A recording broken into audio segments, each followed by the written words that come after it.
इस मूवी का स्टार्ट होता है और स्टार्ट में हमें एक लड़की दिखाई जाती है। इसका नाम जेन था। जेन स्कूल जा रही थी।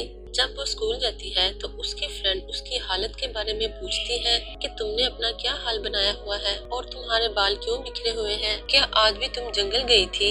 इसके बाद क्लास में हमें स्टूडेंट्स को दिखाया जाता है जो क्लास में अपनी मैथ की क्लास ले रहे थे। तभी इनकी टीचर इनके सामने इनका एक टेस्ट रखते हैं। सब स्टूडेंट्स के अच्छे मार्क्स नहीं थे सिवाय जेन के। अब जेन की फ्रेंड टीचर से कहती है कि आगे क्वेश्चंस हमें दोबारा कब समझाएंगे और दोबारा टेस्ट कब लेंगे। कि टीचर कहते हैं कि ये क्वेश्चंस अब मैं आपको दोबारा नहीं समझाऊंगा और वो कहती है कि आपने हमें एक ही दफा समझाया था। यहाँ पर टीचर बोर्ड पर एक क्वेश्चन लिखता है और जेन को सॉल्व करने के लिए कहता है, जो आती है और क्वेश्चन सॉल्व कर देती है। अब सभी जेन की इस बात पर हैरान हो गए थे क्योंकि जेन ने लेक्चर सिर्फ एक ही दफा लिया था और पूरा क्वेश्चन आसानी से सॉल्व कर दिया है। सभी स्टूडेंट्स ये कह रहे थे कि टेस्ट को दोबारा रिकॉल किया जाए। फिर टीचर कहता है कि अगर इसने सॉल्व कर लिया है तो आप लोग सॉल्व क्यों नहीं कर सकते, मैं दोबारा टेस्ट नहीं लूंगा। इसके बाद हमें जेन को और इसकी फ्रेंड को दिखाया जाता है जो आपस में डिस्कस कर रहे थे मैथ टीचर के बारे में। उसकी फ्रेंड उसे कहती है कि तुम मैथ टीचर को जाकर कहो कि वो हमारा टेस्ट दोबारा ले। वो ऐसा इसलिए कहती है कि अगर मेरी मॉम को पता चल गया कि मेरे क्वेश्चन मार्क्स अच्छे नहीं आए तो वो मुझ पर बहुत गुस्सा करेंगी। साथ ही हमें जेन की एक और फ्रेंड को दिखाया जाता है। वो भी जेन से कहती है कि तुम मैथ टीचर से जाकर दोबारा रिक्वेस्ट करो। वो कहती है कि अगर मेरे मार्क्स अच्छे नहीं आए गेम से निकाल दिया जाएगा। जेन की फ्रेंड फुटबॉल टीम की बात कर रही थी और जब ये सब लोग मिलकर उसे इंसिस्ट करते हैं तब जेन रेडी हो जाती है टीचर से जाकर बात करने के लिए। दूसरी तरफ हमें इनकी एक स्पोर्ट टीचर भी दिखाई जाती है जो सबका मैस्कॉट के लिए टेस्ट ले रही थी। अब मैं यहाँ पर आपको बता दूं कि मैस्कॉट उसको कहा जाता है जो मैच के दौरान एक हॉल अपने ऊपर चढ़ाया जाता है जो जोकर्स को पहने हुए देखते हैं। अब उनकी टीचर कहती है कि जो अच्छा परफॉर्म करेगा को मैस्कॉट पहने दिया जाएगा। मगर इनके ग्रुप में एक फ्रेंच लड़का भी है। ये लड़का वो मैस्कॉट पहनना चाहता है मगर वो अच्छा परफॉर्म नहीं करता। तब टीचर कहती है कि ये लड़का मैस्कॉट नहीं पहनेगा। तब एक और लड़का परफॉर्म करता है। इनकी टीचर कहती है कि ये लड़का मैस्कॉट पहनेगा। उस लड़के का नाम ब्रोरी है। इसके बाद जेन को दिखाया जाता है जो मैथ टीचर के पास दोबारा जाती है रिक्वेस्ट करने के लिए कि वो उनका टेस्ट दोबारा ले लें। उनके टीचर विंडो से बाहर देख रहे थे तो उनको ये बात पता चल गई थी कि जेन के फ्रेंड ने भेजा है उसको रिक्वेस्ट के लिए। इस रूम में हमें एक टॉय भी दिखाया जाता है जिसने हैमर पकड़ी हुई थी। पहले तो ये दोनों इस टॉय के बारे में बात करते हैं। जेन जब टीचर को कहती है कि टेस्ट दोबारा लें तो उनको इस बात पर गुस्सा आ जाता है। वो जेन से कहते हैं कि तुम एक अच्छी स्टूडेंट हो लेकिन तुम अच्छा परफॉर्म नहीं करती इसलिए कि तुम ये सोचती हो कि शायद तुम्हारे फ्रेंड बुरा ना सोचे। वो कहेंगे कि देखो ये कितना ज्यादा पढ़ती है। वो जेन से कहते हैं कि तुम 96 से ज्यादा भी मार्क्स ले सकती थी, तुम 100 मार्क्स भी ले सकती थी, तुमने 96 मार्क्स क्यों लिए। इसके अलावा वो जेन से कहते हैं कि तुम क्लास में नोट्स भी नहीं बनाती। जेन कहती है कि नहीं मैं नोट्स बनाती हूँ। तो टीचर उसके नोट्स चेक करते हैं लेकिन उन नोट्स में कुछ भी नहीं लिखा था। अब जेन कहती है कि मैं इसलिए नहीं बनाती कि मुझे जरूरत नहीं है, मैं क्लास में अच्छा परफॉर्म करती हूँ। कहते हैं कि तुम निकलेस से ज्यादा अच्छा परफॉर्म करती हो।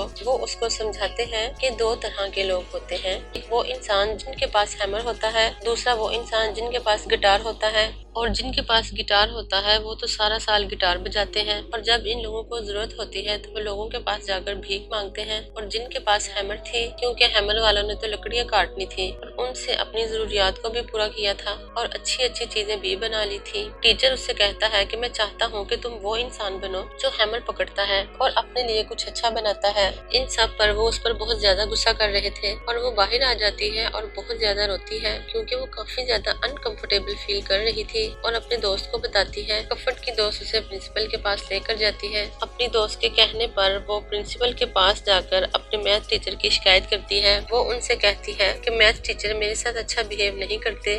वो कहती है कि वो मुझ पर बिला वजह गुस्सा हुए। अब ये बातें प्रिंसिपल को बहुत ज्यादा अजीब लगती हैं। तभी इसकी दोस्त प्रिंसिपल से कहती है तो उसकी फ्रेंड कहती है कि मेरे फादर हेड बोर्ड के मेंबर हैं, अगर मैं उनको ये शिकायत लगाऊंगी तो वो बहुत ज्यादा गुस्सा होंगे और अगर आप हमारी बात नहीं सुनेंगे तो आप आपको भी स्कूल से निकाल दिया जाएगा और प्रिंसिपल इनकी बात मानने के लिए तैयार हो जाता है। अब नेक्स्ट सीन में हमें फुटबॉल मैच दिखाया जाता है जहाँ पर इनके ग्रुप के मेंबर हार जाते हैं और इसी मैच में हमें फीडर और इसके फ्रेंड को भी दिखाया जाता है जहाँ पर फ्रेंड अपनी दोस्त से कह रही होती है कि कहीं मैथ टीचर हमारे साथ कहीं कुछ बुरा ना करे। उसकी फ्रेंड उन्हें कहती है कि तुम टेंशन मत लो, अब उन्हें स्कूल से निकाल दिया जाएगा और आज के बाद हम उनकी शक्ल भी नहीं देखेंगे। साथ ही हमें फुटबॉल मैच के दौरान उनके फ्रेंच फ्रेंड को भी दिखाया जाता है जो कि ब्रोडी से लड़ाई करता है कि ब्रोडी ने मैस्कोट पहना हुआ था, इनके दोस्त ने मैस्कोट नहीं पहना हुआ था। यहाँ पर इन दोनों की लड़ाई होती है जहाँ पर ब्रोडी इनके फ्रेंच फ्रेंड को एक पंच मारता है। यहाँ पर नेक्स्ट सीन में हमें दिखाया जाता है कि सब फ्रेंड्स मिलकर स्पोर्ट टीचर की विक्सी चुराने की बात करते हैं। एक्चुअली में इनकी स्पोर्ट टीचर के पास एक मग होता है और उसमें हमेशा विक्सी होती है। यहाँ पर जेन की फ्रेंड इन सबको बताती है कि यहाँ पर इनके ऑफिस में एक स्टोर है जहाँ पर विक्सी की बहुत सी बोतल्स पड़ी हैं। अब इनके ग्रुप का एक लड़का जिसका नाम एलिफ है वो इनसे कहता है कि हम स्पोर्ट टीचर की सारी विक्सी की बोतल्स चुरा लेंगे, मगर जेन की कर्ली हेयर वाली फ्रेंड कहती है कि कैमरास का क्या। वो उनसे कहती है कि इनकी सिक्योरिटी पहले से ज्यादा साथ हो गई है। तभी जेन कहती है कि कैमरास को हैक कर लिया जाएगा। वो इन सबको बताती है कि मुझे कैमरास को हैक करना आता है। अब नेक्स्ट फ्राइडे सभी स्कूल में पहुंच जाते हैं विक्सी चुराने के लिए, जहाँ पर ड्रॉ में इन्हें अच्छी खासी विक्सी मिल जाती है। ड्रॉ में उन्हें स्पोर्ट टीचर की विक्सी मिल जाती है जो कि काफी ज्यादा पड़ी थी। दूसरी तरफ हमें जेन को दिखाया जाता है जो सभी कैमरास को ऑफ कर देती है। इसके बाद ये लोग एक गेम खेलते हैं और पूछते हैं कि कौन किसको कितने पैसों में मार सकता है। इसमें जब जेन को पूछा जाता है तो वो कहती है कि मैं कभी भी किसी को नहीं मारूंगी, ऐसे सारी जिंदगी मुझे इस बात का गिल्ट रहेगा। सभी लोग मिलकर स्कूल में एंजॉय कर ही रहे थे, तभी इनका एक फ्रेंच फ्रेंड वॉशरूम जाता है और उसको वॉमिटिंग होती है। तभी हमें वॉशरूम में एक मैस्कोट पहना हुआ आदमी दिखाई देता है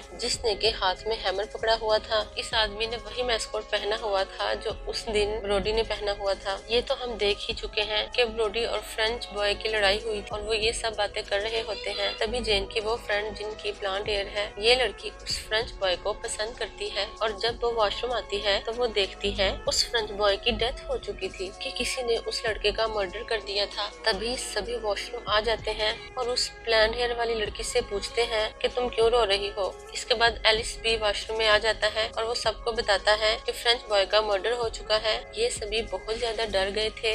एलिस कहता है कि हमें यहाँ से भाग जाना चाहिए। तभी वो लड़की जिसके प्लांट हेयर थे वो एलिफ से कहती है कि हम ऐसे इसको छोड़कर नहीं जा सकते और एलिस इसे कहता है कि जिसने भी इसको मारा है वो अभी यहीं पर होगा और वो हमें भी मार सकता है। हमारा यहाँ से चले जाना जरूरी है। इसके साथ तो जो होना था वो हो गया। अब ये लोग उसे किसी तरह मनाकर वहाँ से भागने की कोशिश करते हैं। अब ये प्लांट हेयर गर्ल सबको बताती है कि मैंने ब्रोडी को यहाँ पर देखा था और उसने वही मास्कोट पहना हुआ था और उसी ने फ्रेंच को मारा है। वो बहुत ज्यादा गुस्से में थी और कहती है कि मैं ब्रोडी को मार दूंगी और वो साथ ही विंडो तोड़ने की कोशिश भी कर रही थी। तभी जेन उसको बताती है कि ये विंडो नहीं टूटेगी क्योंकि ये बुलेट प्रूफ है। फिर सब बुरी तरह स्कूल में फंस जाते हैं क्योंकि सभी डोर्स भी बंद हो गए थे और विंडो भी बुलेट प्रूफ थी और इन्हें कुछ भी समझ नहीं आ रही थी कि अभी सब लोग यहाँ से बाहर कैसे जाएंगे। लेकिन प्लांट हेयर गर्ल सबसे कह रही थी कि जैसे ही ब्रूडी आएगा हम सब उसको मार देंगे, उससे कीज ले लेंगे और हम सब स्कूल से बाहर चले जाएंगे। जीन इन सब से कहती है कि आज फ्राइडे नाइट है, सैटरडे को स्कूल साफ करने वाला आएगा और स्कूल को खोलेगा, तब तक हम वेट करते हैं। मगर कोई भी उसके आइडिया पर राजी नहीं था। वो सब लोग यहाँ से भागना चाहते थे। जेन की कर्ली बालों वाली फ्रेंड कहती है कि मैं तो किसी से बदला नहीं लूंगी, अगर तुम चाहते हो कि मैं ब्रूडी से बदला लूंगी और उसे मारकर यहाँ से जाऊंगी तो ऐसा नहीं है, मैं तो सिर्फ यहाँ से भागना चाहती हूँ किसी भी तरह से। इसके बाद ये स्कूल्स के सभी डोर्स को चेक करते हैं कि क्या पता कोई डोर अनलॉक हो और हम वहाँ से भाग सकें, मगर कोई भी डोर अनलॉक नहीं था। सभी डोर्स लॉक हो चुके थे और उन डोर्स की कीज इनके पास नहीं थी। एलिस इनसे कहता है कि हम बेंट से बाहर जा सकते हैं, मगर प्लांट हेयर गर्ल कहती है कि मैं तो ब्रूडी से बदला लेकर जाऊंगी, मैं तो उसे मारूंगी। एलिस उसे कहता है क्या पता वो ब्रूडी ना हो, क्या पता वो हमारी स्पोर्ट टीचर हो, क्योंकि एक लड़के ने स्पोर्ट टीचर की डायरी पढ़ी थी, उसमें काफी वियर्ड किस्म की चीजें लिखी हुई थी। वो ब्लैक मैजिक करती है, क्या पता वो ही हमें मरवा रही हो।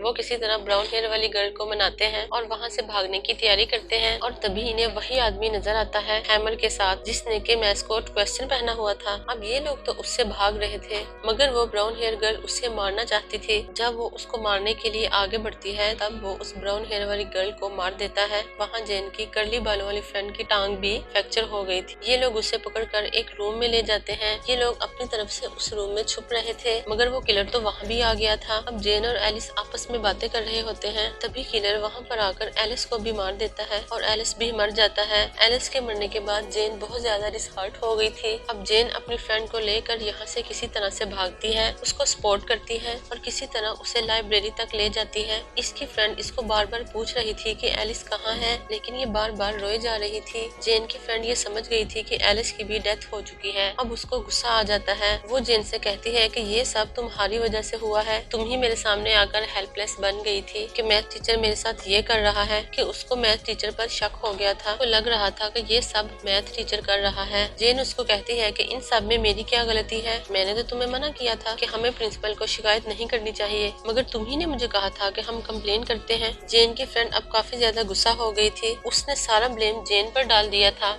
वो जेन को कहती है, तुम एक लाचारी लड़की हो, तुम कभी भी मेरे जैसी नहीं हो सकती। अगर मैं ना होती तो तुम्हारा तो कोई फ्रेंड भी ना होता। उसकी बातों से उसे अंदाजा हो जाता है कि वो उससे जलती है। वो जेन को बार बार धक्का दे रही थी। वो जेन को कहती है कि तुम बेचारी हो। तभी जेन को गुस्सा आ जाता है, वो उसको धक्का देती है। इसके बाद इसकी फ्रेंड नीचे गिर जाती है, उसकी डेथ हो जाती है। उसके बाद जेन उसी रूम में जाती है जहाँ पर मैथ टीचर इनकी क्लास लेते थे। जैसे ही वो उस रूम में जाती है तो उसको मैथ टीचर नजर आते हैं, जो कि बहुत ही अच्छे मूड में थे, जैसे कि कुछ हुआ ही ना हो। वो जेन से कह रहे होते हैं, मैं ऐसा करना कुछ भी नहीं चाहता था, लेकिन तुमने मुझे मजबूर किया कि मैं ऐसा करता और मैं तुम्हें सिखाता कि आज तुमने अपनी फ्रेंड को धक्का दे दिया, लेकिन ये धक्का तो तुम्हें बहुत पहले दे देना चाहिए था। मैं चाहता था कि तुम इन लोगों से दूर रहो और अपने आप को पहचानो कि तुम कितनी टैलेंटेड हो। मैं हमेशा से तुम्हें कहता आया हूँ कि तुम टैलेंटेड हो, तुम इन लोगों से दूर रहो। वो कहता है कि आज तुमने हैमर पकड़ी है और मैं हमेशा से चाहता था कि तुम हैमर पकड़ो। इसके बाद वो ड्रा से कुछ चीजें ढूंढने लगता है और ड्रा से एक पेंसिल निकालता है। वो कहते हैं कि उस दिन तुमसे ये पेंसिल गिर गई थी, ये वही पेंसिल है और आज मैं तुम्हें दे रहा हूँ। अब तुम अपनी कदर करो और अपने अंदर के टैलेंट को पहचानो। जेन अब जब ये पेंसिल पकड़ रही होती है, तभी वो इस पेंसिल से उस पर अटैक कर देती है।